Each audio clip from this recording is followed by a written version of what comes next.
there have been having a wonderful time this weekend. Perhaps there are many in that crowd that may have seen Ayrton Senna race here on the streets of Monte Carlo.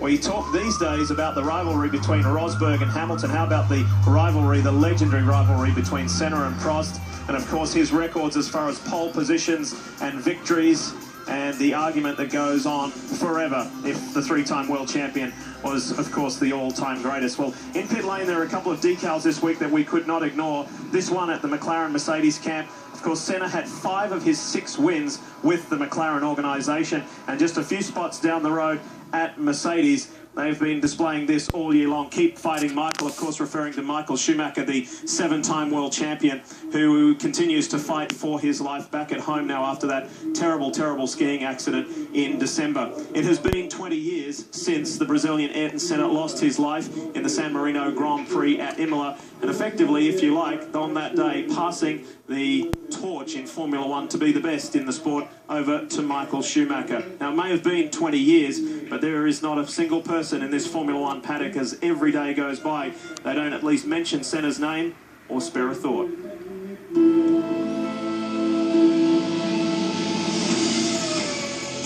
I feel he is the driver still that everyone aspires to be. Like, you know, even though they say they might suggest another driver, I know deep down inside I want to be like Ayrton.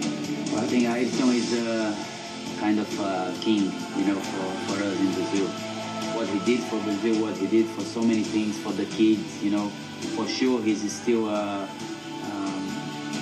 know, maybe the most important name in Brazil. He really is a legend to my generation, because we haven't seen him, just heard about him, you know. The majority of today's Formula One drivers were just a few years old when Ayrton Senna was killed. It's a huge compliment that his memory remains strong with this generation, while the witnesses of his skills remain equally impressed.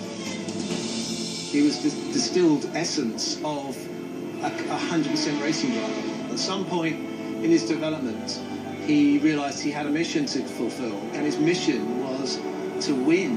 Immense brain power, charm, charisma, and determination like we can't believe. All the things that made him a true world champion. A man driven by his heart rather than his head in many respects. The greatest God-given talent I've ever raced against. Passion for driving a Formula One car. Almost certainly derived more pleasure from it than any drive one, you know. Beyond the passion and world championships was an enigma. A deeply religious and philanthropic man, yet capable of ruthless and dangerous manoeuvres.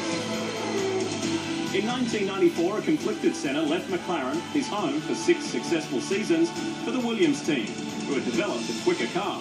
However, upstart Benetton driver Michael Schumacher took the opening rounds as Senna and his new team struggled entering the San Marino Grand Prix. It was the weekend that shook Formula One to its core. The warning came in Friday practice, where Rubens Barrichello had a narrow escape. Then, during Saturday's qualifying, Roland Ratzenberger became the first driver to be killed during a Grand Prix weekend in 12 years. With a somber tone, the race went ahead. On lap 7, Ayrton Senna was leading Michael Schumacher, when a chance for the next great rivalry in Formula One was lost. Instead, the torch had been passed, and F1 was about to change. Only nobody knew that just yet. We were told on the grid when we did the restart that I was certainly told he was okay, which I'm angry about to this day. And so we raced past the pool of his blood for 55 laps. With questions surrounding the cause of Senna's accident, Brazil and the world mourned their hero. Formula One limped into its biggest race of the year. Monaco was almost like a lost weekend. It was a weekend that was kind of got through rather than attacked in the way it ought to be. We stood on the grid with a minute's silence, and I've got to be really honest, I saw all the young guys there looking like rabbits in the headlights, and I thought, I can beat you lot today. I finished second in the race, and that's the driver's mentality. When you go racing, you go racing. No one exemplified that mentality more than the day's winner, Schumacher. The young German fended off Senna's teammate Damon Hill at season's end for the first of a record 7 titles, but generously recognised what might have been. For me, it was always clear that I'm not going to win the championship, and it's Ayrton who is going to win the championship. And I'd like to take this championship and give it to him. Schumacher continued to ascend in the record books. He tied Senna's win total at Monza in 2000, and the significance wasn't lost. Do those records mean a lot to you? Yes, it does mean a lot to me.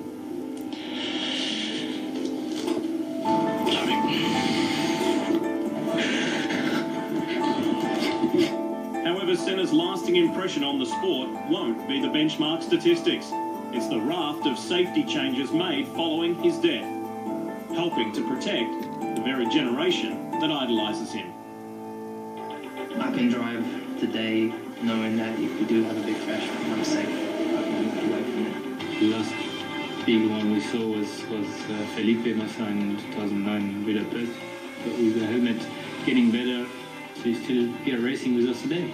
For sure, everything is thanks to Ayrton, because the improvement after his accident was a very big improvement. Racing will never be entirely safe, but thanks to lessons learned, Ayrton Senna is the last driver to be killed in a Formula One car. Safety is his legacy, but thankfully we have memories too. Strangely, his death meant he was the hero, ultimate racing driver, right up to the moment that he lost his life. But he wouldn't have had it any other way.